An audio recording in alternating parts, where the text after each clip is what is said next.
गोष्टीचं नाव आहे चिमुकल्या चिवचे शहाणपण.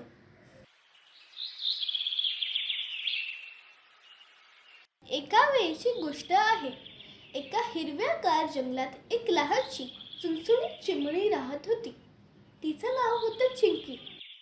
चिंकी रोज सकाळी उठून आपल्या छोट्याशा घरातून बाहेर यायची, गाणी गायची आणि फुलांमधून मध गोळा करून आपल्या घरात ठेवायची.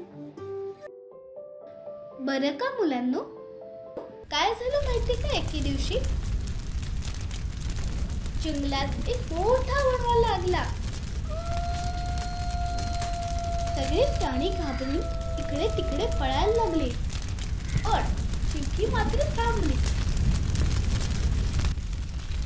ती नदीवर गेली व तिने पाण्याचा थेंब आपल्या छोट्या चोचीमध्ये भरला आणि वणव्यावर फेकू लागली. एका हत्तीने तिला पाहून हसत विचारलं, अगं चिंकी, तुझ्या एका थेंबाने ही आग विझणार का? चिंकी शांतपणे म्हणाली, शक्य नाही, पण मी माझा प्रयत्न तरी करत आहे. हे ऐकून हत्ती गप्प झाला आणि मग तो ही पाण्याचा घडा घेऊन मदतीला लागला. त्याच्या मागे इतर प्राणीही आले. हळूहळू सर्वांनी एकत्र येऊन वणवा विझवला.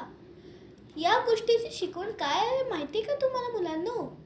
आपण लहान असलो तरी योग्य ते काम मनापासून केलं तर मोठा बदल घडवू शकतो.